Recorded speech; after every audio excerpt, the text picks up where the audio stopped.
up Charles Ranger.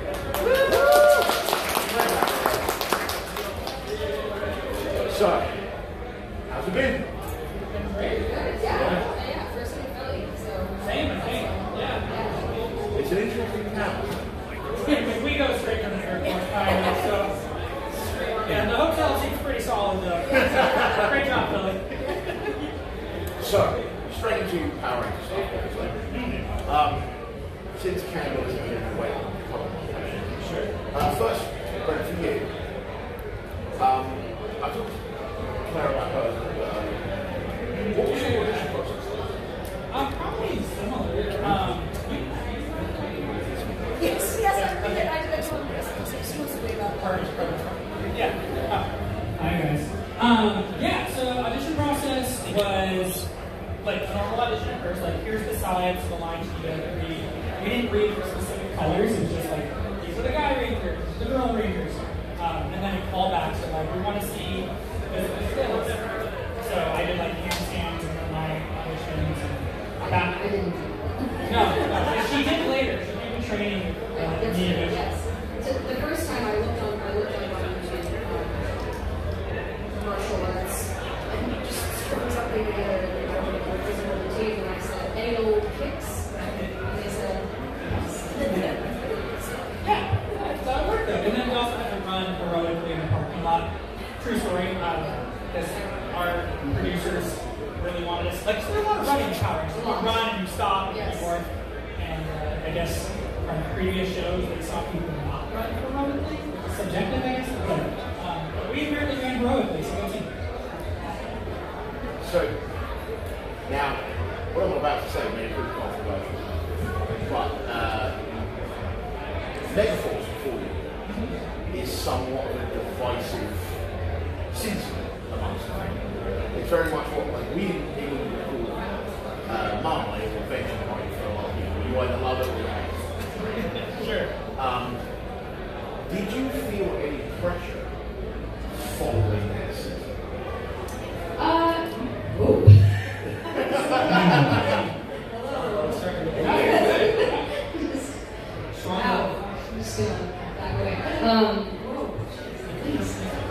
I did not really feel any pressure because I honestly hadn't seen much of the show, and so I didn't really know what it was that I was following. I'd seen a few episodes here and there, but I wasn't aware of the legacy leading up to that, and what it was that we were responsible for.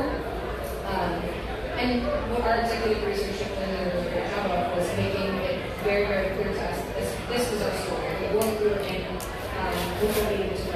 And of course, we weren't a part of this larger community and this larger franchise, but what we had to focus on, what we were working on right here and now.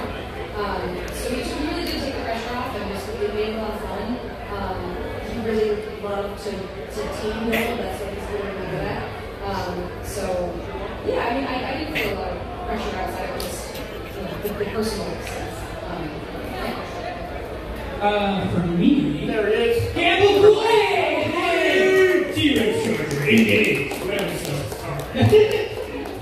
welcome. It's okay, we were also a few days ago.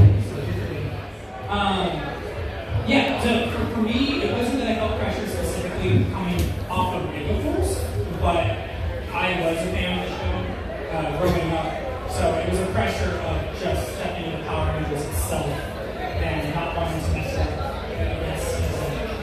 I've been in other shows, but I was in the first season of American Horror Story. It didn't have like animes that it grew to be. First episode by Cards, again, wasn't what it is now. So the Power Rangers, I already knew it had an established fan base. Like my first Morphicon was before I was a Power Ranger. I went to West, so I was like, big shoes to fill. But All Time Charge was well received. So yeah, so thank you guys. So yeah, that's kind of it. So I have one more question for you. Sure. So, Brennan, for you, I want to express thanks for some of the stuff that you usually do. Is it very much considered with the families? I love the review you did this on various points. Yeah. Were those yours or? Yeah, so I have a YouTube channel which is a lot of like behind the scenes stuff with Power Rangers, or I'll look at some of the toys do react videos, like watch Mojo's top 10 Rangers or whatever, and give my impressions of it and stuff like that. Definitely not Tommy Oliver. So yeah, I did go with the toys, like ranking the American toys versus the Japanese ones, and our morphers were the Japanese ones. That's what we used. So yes, I did have all of those myself. A lot of them were gifted to me, actually, and all of them were gifted to me. So I didn't buy them, but yes, I do own the American versions, the Japanese version, the Memorial Edition of the Gallery of Revolvers. Did you ever go like, I'm so sorry to hear. No, go ahead. Here. You're the important people. We're all important. Come on now. Yeah. Did you ever go into, there was a day that we watched something at the Spawn Studios, and afterwards, someone told me, like, do you know that there's a warehouse at 17th floor? Oh. Like, there's something in the building that had like that, and I've never recognized. So I went into some like huge room that had all of this like power and it was like available. It wasn't for sale. It wasn't like a props room or anything. It was just a bunch of merchandise that I guess they like had pulled from the shelf. I don't know, but I just felt like a kid in a candy store just walking around like, I'll take these. Use my work headphones, and I'll take this little puzzle. So guys are like, oh, what are we on? Yeah, that was cool. I think it was after you were out. And they basically let us go to this toy store room, and like, if you guys want any of your stuff, like, feel free to grab it. And so, some of us grab more than others, but yeah. So, and very important, both of your characters go on a really interesting journey. With Brennan, it's very much growing confidence in himself as a taking responsibility and stressing out the style. With Kendall, it's very much going from this almost distant fit to growing into more of a leader, growing as a ranker. And such, was there much discussion about that? Like when you were doing it, or was it just naturally? Discussion, not really. We filmed so quickly, it was such a rapid fire, guerrilla style filmmaking almost, that it was, we didn't talk a lot about character development. It was a lot of the stuff that we found on our own or found amongst the cast. The directors did for lots of 3 episodes, and often they will come back in, and but there wasn't a lot of talk with the writers about what was going to happen when you just hand the scripts and you get surprised. This is the next thing. So no, I mean, I would say that most of the development came from conversation with each other. I mean, one of my absolute favorite things about my characters and relationship with Coda and Cooley, and we talked about that on a regular basis. No one told us to do that. We just on the side like, hey, we have a special relationship because she's the one who got him in the ice. That's why he's the only person that's allowed to call her Kendall. That's why this, that's why that. And it was really special to get to create characters in that way, and be able to kind of have autonomy over it, while still collaborating, which is really better. Yeah. One thing I have always really been is the ADR process of because I'm like, okay, he's running a slightly different way. For Campbell, he's voicing some of the characters and all of the different species. How was this set there? I mean, I can't really speak for them. I mean, they've been coming in, you're recording either new dialogue or you're recording line because it's occasional in the background. But for me, I don't really know how to explain it. I mean, I guess my standard answer is becoming, I grew up watching a lot of cartoons as a child, and then I did improv comedy, and I did all that. So I had all these kind of characters in the back of my head. And whenever I got called into audition for something, I just like, I think this was for that character, or that was for, and then every now and then something goes horribly wrong, and I cannot come up with a voice. So, I try to find inspiration, maybe something about the character, and not experiment. And 9 times out of 10 it doesn't work. So I have to only in 2 cases, like with Slide and Scrozzle, I could not come up with voices for this character. It's as crazy as that sounds. And so I just pushed and pushed and pushed, and then, boom, these voices came out. And I was not sold on them, but it worked. So yeah, and then in the ADR process, I mean, I think I've heard that like 95% of directing is in the casting. If you cast the right person, the thing directs itself. So most of the time when I went in to record stuff, it was pretty straightforward. The casting director or the director just knew, like, he can do it. I just need to like tweak a few things here and there. It's not so much that you got to make the voice, more gravelly or whatever. I think the only real issue was after 25 years in New Zealand, I started picking up a little bit of the New Zealand accent. SPD, yeah. So for 20 years, I got to do all these cool characters, and every now and then the director would have to like bring me in and he'd say, you're starting to sound a little English there. I was dropping my R's and so it's really humiliating because Tim was Canadian, so like an American being corrected by a Canadian on how to speak English. So I don't know if that answers the full question, but it's entertaining. Yeah. What was it that you guys actually I mean, mine's kind of interesting because while I did have some fighting voiceovers, I didn't have quite as many as definitely Brennan. So a lot of my ADR, because of the nature of my character being a scientist and making all the gadgets and being kind of auditory, I had a lot of lines in ADR that were just like, let me explain why we're doing this, and let me fit into like 10 seconds while the shot is over my shoulder and it hits my face. So sometimes, I'd get these pages in the booth where you record, and I'd be like, how the heck am I supposed to say all that in this time? Yeah, like I'm turning away, and while I'm saying that, I'm like, I've calibrated that right to synchronize. Anyway, and that's an occupational hazard with this show is that the writers, and they're not going to be not bad on the writers, but they watch a scene and they think, we can fit a line in here, and they write 10 seconds worth of dialogue for a 5-second shot, and it's just like, it doesn't work, it's speeding up the line doesn't help, it actually damages the performance, so, there have been times where, you just can't make it work, so I think, they don't like when you do this, but you have to rewrite the line and make it shorter or something. Yeah, there's been times that, I don't know if you recall, but one of our producers came in one of the episodes, and he was like, so we're going to have to cut it if you guys want to condense the pauses between your own words and the next person starts talking. English. I got on red eyes and my brain is still up. Starts talking. Basically, he's like, talk faster, we're going to have to cut some of them. And so they're all of a sudden speeding through. But they were a little amicable if you asked occasionally, for whatever reason, Tyler was written always to say the person's name at the end of a sentence.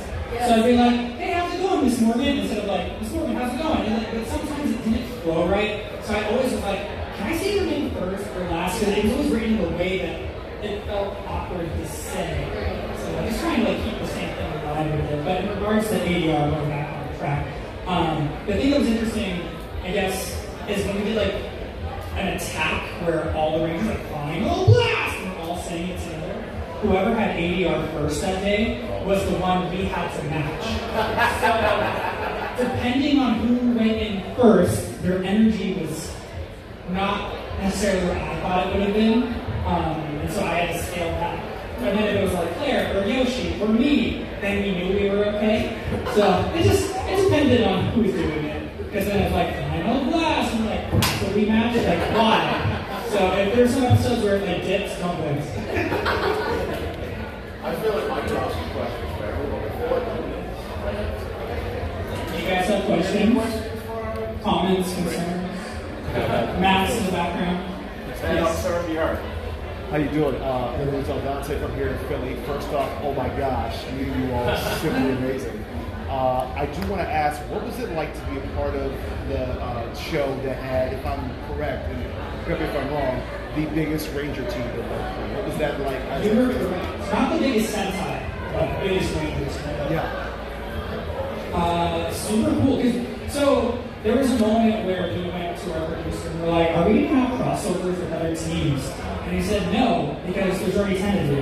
And if we bring other people in, that's less screen time for you. So actually, I appreciated him wanting to give us more screen time, but we were like, we don't work with well, I agree. I was like, I want to work with like previous Rangers too. But it was cool that the crossover with Beast Mode came later, so we got to steal their time, I guess, instead of other teams stealing our time. I know, it's sorry. Yeah, there was actually made a YouTube video about it where we were supposed to do a Ninja Steel Dino Charge crossover where we were all coming back, plus the 25th anniversary as a separate episode. But then out of the budget or whatever, they decided to just do the anniversary one, which I didn't come back for that either. That was the issue with that. So I don't everything. But yeah, it's cool. And I like your shirt, former teenager with that too. Thanks, we should. We'll start generating sound notes.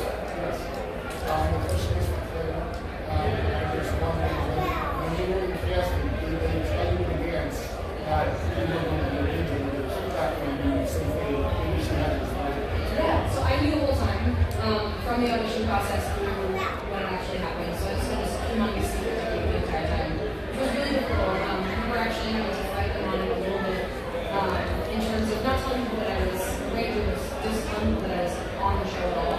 So when I first got cast, I said, you can't tell anyone that you're going to New Zealand, you're not doing anything. And I was like, listen, I'm supposed to be starting my senior year of college. People are going to have questions. I don't show up today.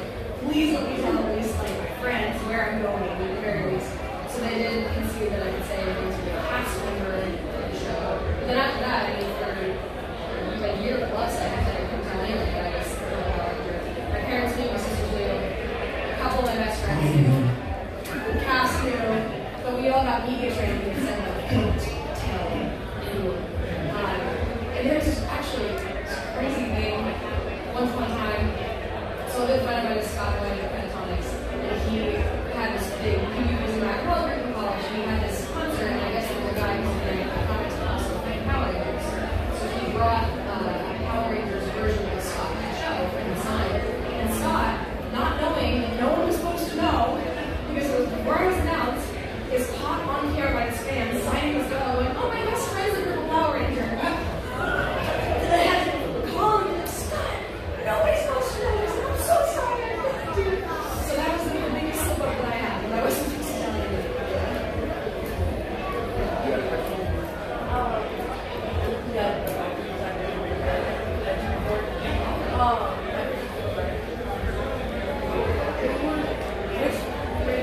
Which girl are your fingers were you black and or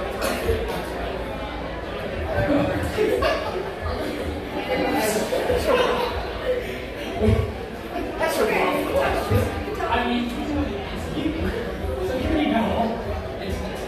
Like we used to like go on runs together and stuff, and work out between like when we were around. Not before the weekend, that was really yeah, or weekends or whatever. Yeah, whenever I was a player, it was always awesome.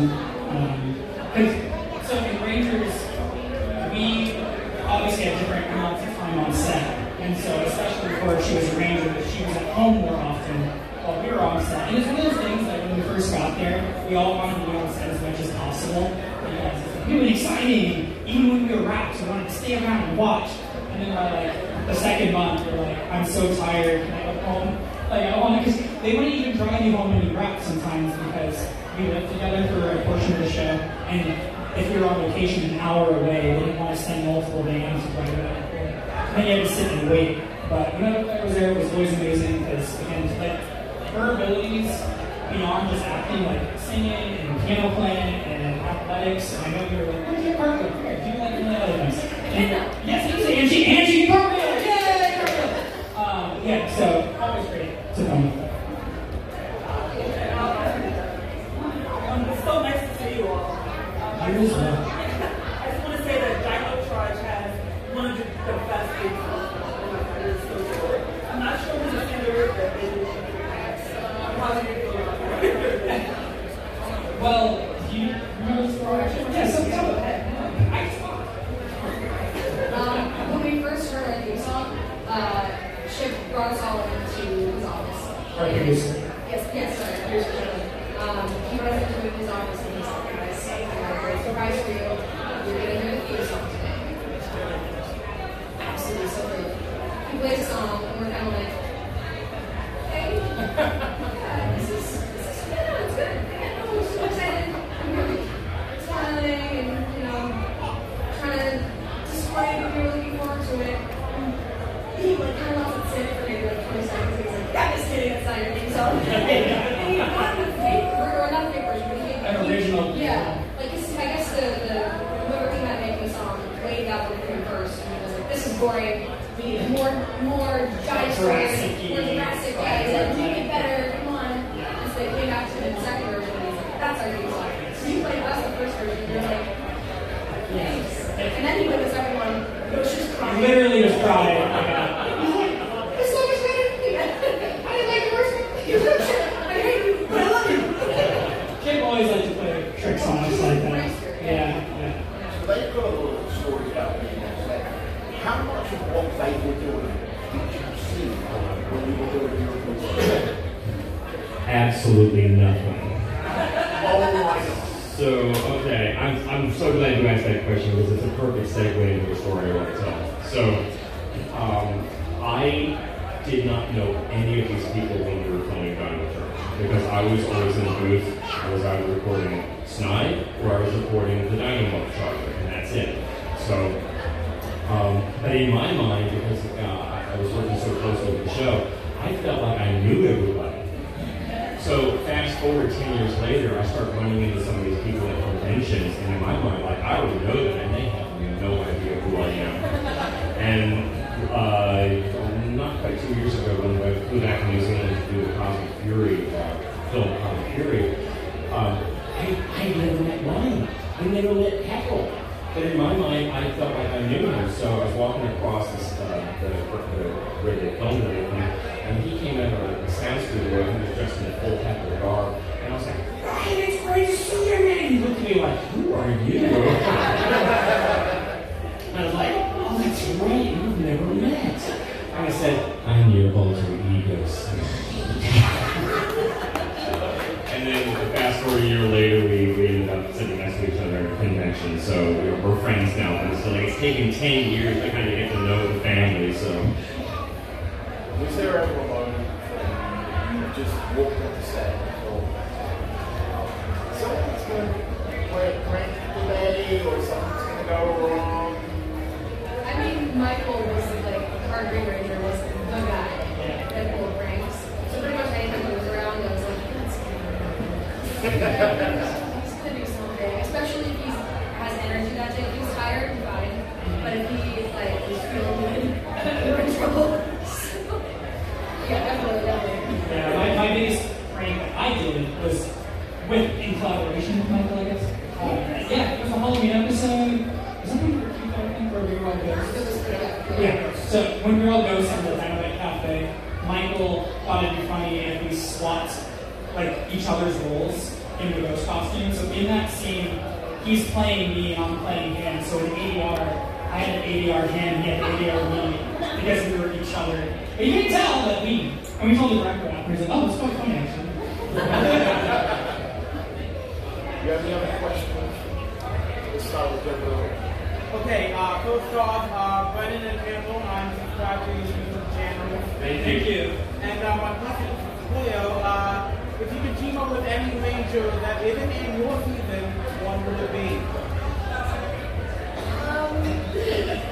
We've got RJ forever doing it right. Well, it is RJ. Actually, it's RJ largely because I just met him the first time.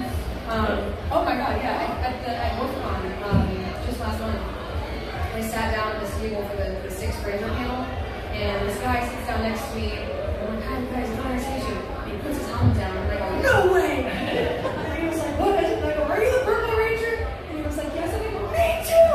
And he was like, what?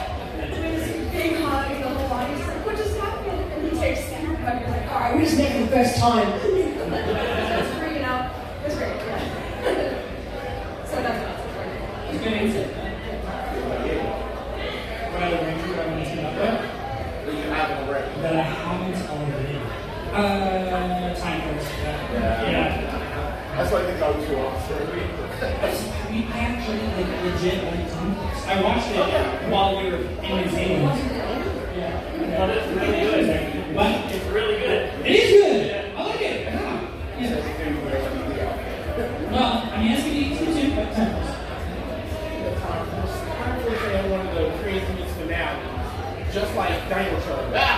super short. So I had a crazy finale. In the one universe to go to another universe, go back in time and actually decide earlier. How was that filming and how was that, like, how did that came to be? You know, like behind the scenes stuff. I mean, it came to the writers decided. We didn't have. They put a Christmas hat on the T-Rex. They did, yes. I know our ending is like divisive. And they're like, you guys kind of killed everyone by like making a black hole. It's like, well, they were gonna die anyway from Sledge pulling us into space. But you brought them all back, so it's not bad, I guess. Yeah, I thought it was a good risk because a lot of TV plays it very safe, you know, generic endings. And so whether you like it or not, you remember it because it was different. So I like that. I think that's the most important part. I love, and again, I'm the person that came to Power Rangers as a kid to TV or like I didn't watch it when I was younger, so the implications of that is kind of going, okay, where are they going? Yeah, and so let's be great. Sky, stand up. I'm sure you've read the comics, some of them, not all of them. but Kendall was recently in the last story arc. Yes, she was. Yes. Are you familiar with that? Have you read Yes, it? and I was just in the comic at Workman. Yeah. What do you think of her White Ranger profile? Amazing. Yeah. It's fantastic. I haven't actually seen this. Just like you said about the ending, it's very. But why is her costume different? Hey, spoilers. I haven't read it yet, man. I haven't read it yet. No spoilers. I want to come to my tip. But it's the comic. That's the thing.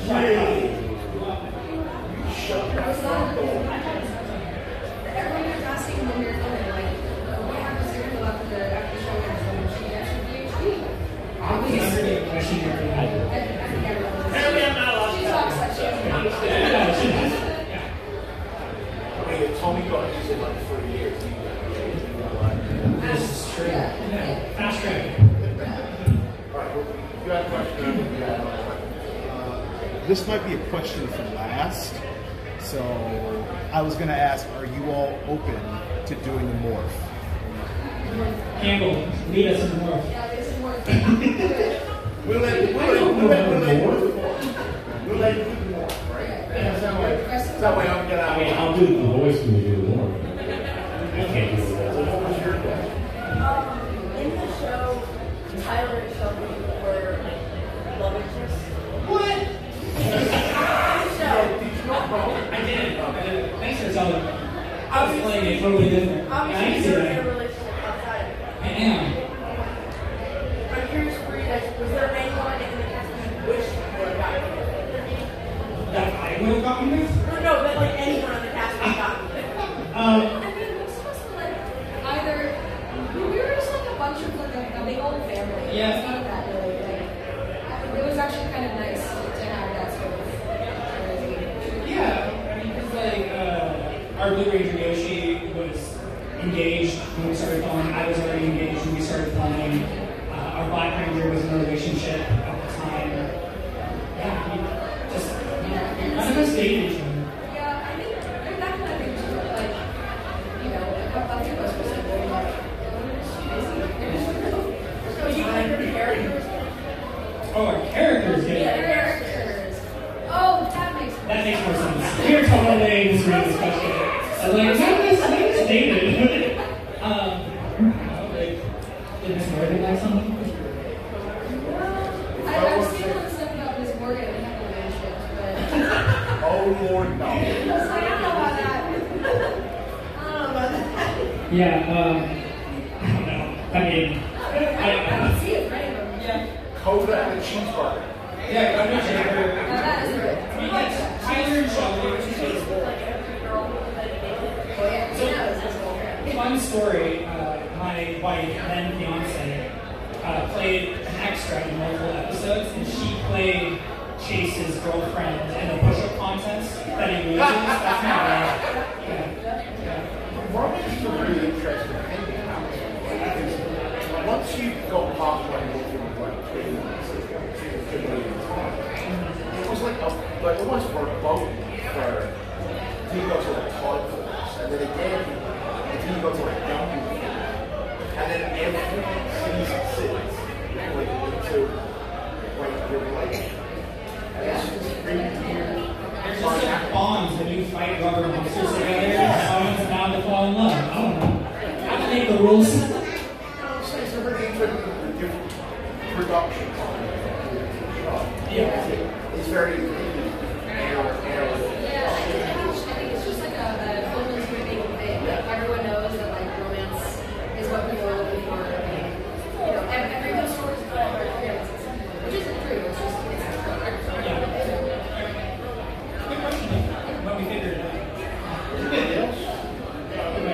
right in the back.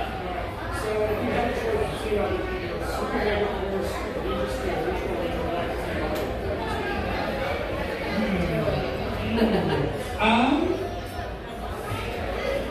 Honestly, I know, like you mentioned, maybe first maybe a nicer, but I enjoyed the cast. I found that entertaining. Whether the writing and the way it was edited, that's obviously not under control. But I think it would have been fun to team up with Mega Force. I want to say about Yeah, the fandom finds it divisive. sure. No, I totally understand.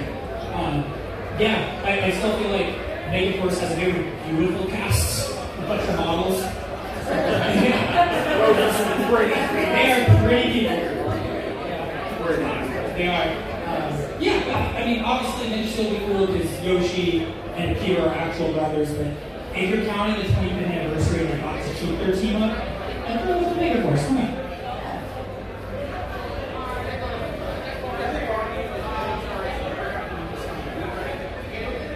That is not. No, because I wasn't aware either way until you just said it.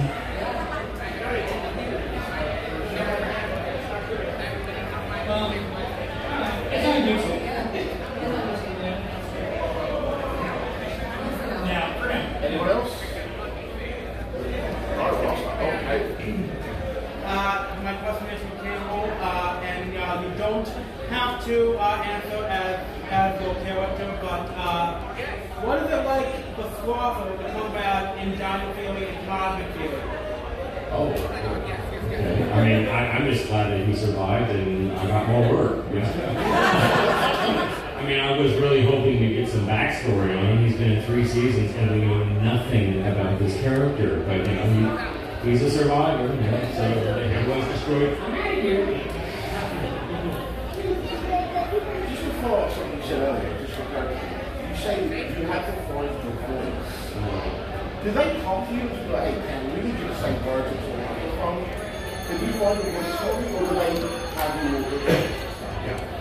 So the process is they'll contact the agent. I will go in. They'll flash a picture of the character up on the screen, and you have like 4 seconds to come up with the voice.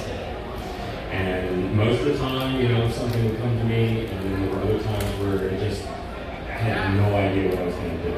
And in the case of Snide, that was probably the first time I almost panicked because they flashed a picture up and I was like, this guy looks like a psychopath. What am I going to do for this? And you know, I had never pushed my voice that hard for an audition, and just something said like, you know, I need to go totally high on this. So, but so I auditioned for it, and a few weeks later. I've never shared this story before. A few weeks later, my agent got in touch with me and she said, they've gotten back to us. They wanted to do the role of Doomwing. And I was like, oh, okay, all right, that's fine. So we signed the contract. Weeks go by. And I don't hear anything. My agent contacts me and she says, rip up the contract. We're starting over. I'm like, what's going on? And apparently, I don't know why, that particular season they did everything backwards. You know, normally you cast your big characters first and you work your way down. They had cast all the smaller characters first and they were working their way up the Snide. So they had cast all of the smaller characters and then they couldn't find a voice for Snide. And they were bringing in people and auditioning and nothing was working. And so somebody said, why don't we go back to the original auditions and listen to them? And what I was told was they heard my original audition and they were like, what are we thinking? That's Snide. So that's how I got the voice of Snide. That's a cool story. See, we never get to hear the ADR stuff. I I did ask Chip if I could audition because I want to do ADR. Like, you know, there's an anime coming out next year, which is, it's called like the Red Ranger ends up in another world or something. Like literally it's a Power Ranger who gets transported into another world or something. I was like, I need to flip an audition for that. Because I really want to do anime. And so I actually auditioned for one of our monsters in Dino Charge. I forgot his name. It's the scissor one who cuts our friendship bonds. Yeah, Chip didn't let me audition. He didn't hire me for it, so he didn't like me enough. But I mean, he hired me once already. Pardon? Yeah, that guy. Yeah, so I did attempt to be a monster. Ben. Question. All right. Campbell, this is for you. It's not Dino Charge, but in Cosmic Fury and Dino Fury, you actually got to portray your villain in real life, in the human form.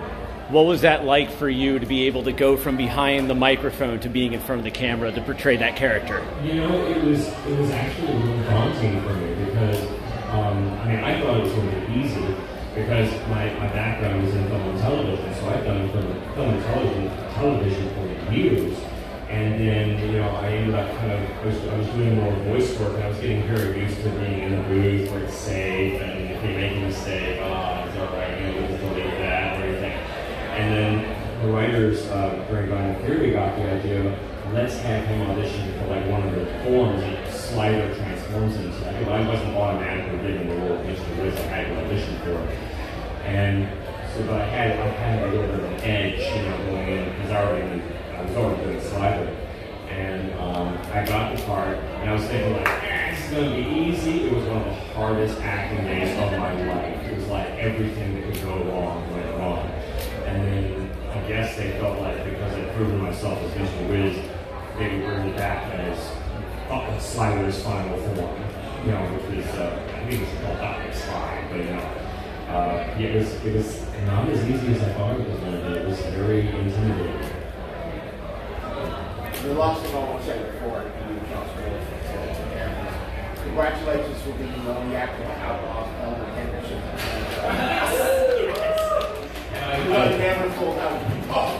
I love Kelson, I really do, and I just respect his work so much. But I think when you weigh it up, I just kind of tip the scales a little bit. So sorry, Kelson, I love you, man. But I would like at least do their job. I can't actually do the market that way because you can't spin it. There's no. Skip this. Yours doesn't have that. I have it at home.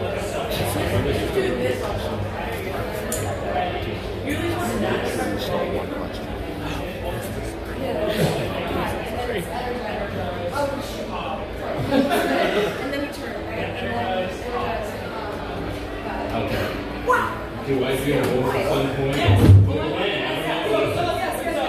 Dr. Ray will spin, do this, put it in. That's So before we spin, it's open the tail against Charger.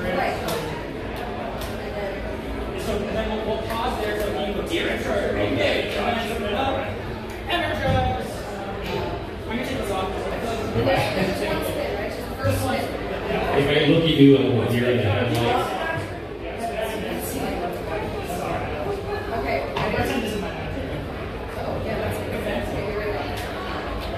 It's morphin' time! Dino Charger, ready! Cheers! Dino Charger, engage! Energize! Hot! Unleash the power! Yeah!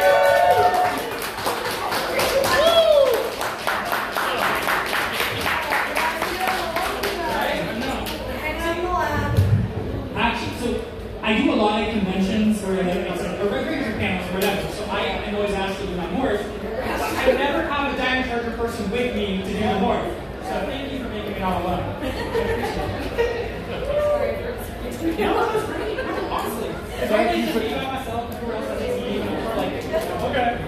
Thank you to our panel. And thank you to before you leave, I do just want to say there are a lot of volunteers giving their time for you this weekend so this panel can happen. It's a very thankless task. If you see one of them, please say thank you. because it will really make their day. Be excellent to each other.